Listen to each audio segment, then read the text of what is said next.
স্পেনের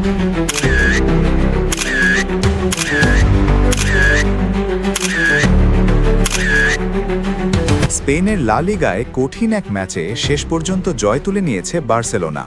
বিলবাওয়ের সান মামেসে স্বাগতিক অ্যাথলেটিক ক্লাবকে ১-০ গোলে হারায় কাতালান জায়ান্টরা। ম্যাচের শুরু থেকেই আক্রমণাত্মক ফুটবল খেলতে থাকে অ্যাথলেটিক ক্লাব। নিজেদের মাঠে সমর্থকদের সামনে তারা বার্সেলোনাকে চাপে রাখে। প্রথমার্ধে বেশ কয়েকটি সুযোগ তৈরি করলেও গোলের দেখা পায়নি স্বাগতিকরা। অন্যদিকে বার্সেলোনাও খুব বেশি সুযোগ তৈরি করতে পারেনি। কয়েকটি আক্রমণ হলেও অ্যাথলেটিকের শক্ত ডিফেন্স আর গোলরক্ষকের দৃঢ়তায় প্রথমার্ধ শেষ হয় গোলশূন্য ড্রতে। দ্বিতীয়ার্ধে বদলে যায় ম্যাচের গতি। মিডফিল্ডে নামেন পেড্রি, আর তার উপস্থিতিতেই বার্সেলোনার খেলায় আসে নতুন গতি। ম্যাচের ৬৮ মিনিটে আসে সেই কাঙ্ক্ষিত মুহূর্ত। পেড্রির দুর্দান্ত পাস পেয়ে বক্সের ডান দিক থেকে অসাধারণ এক বাঁকানো শটে বল জালে জড়িয়ে দেন তরুণ তারকা লামিন ইয়ামাল। চমৎকার সেই গোলেই এগিয়ে যায় বার্সেলোনা। গোল হজম করার পর সমতায় ফেরার জন্য মরিয়া হয়ে ওঠে অ্যাথলেটিক ক্লাব।